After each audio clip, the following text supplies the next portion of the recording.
राजेंद्र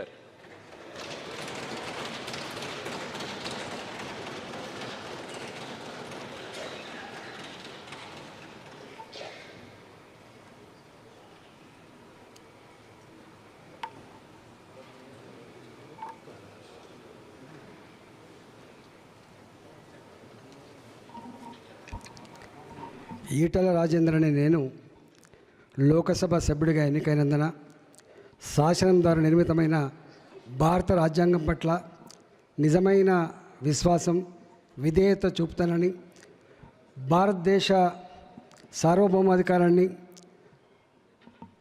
సమగ్రతను కాపాడుతానని, నా బాధ్యతలను శ్రద్ధాశక్తులతో అంతఃకరణ శుద్ధితో నిర్వహిస్తానని దైవసాక్షిగా ప్రమాణం చేస్తున్నాను.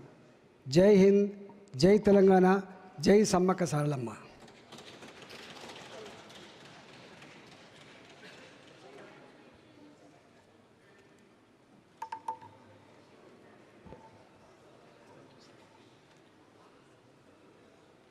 श्री असदुद्दीन ओवैसी।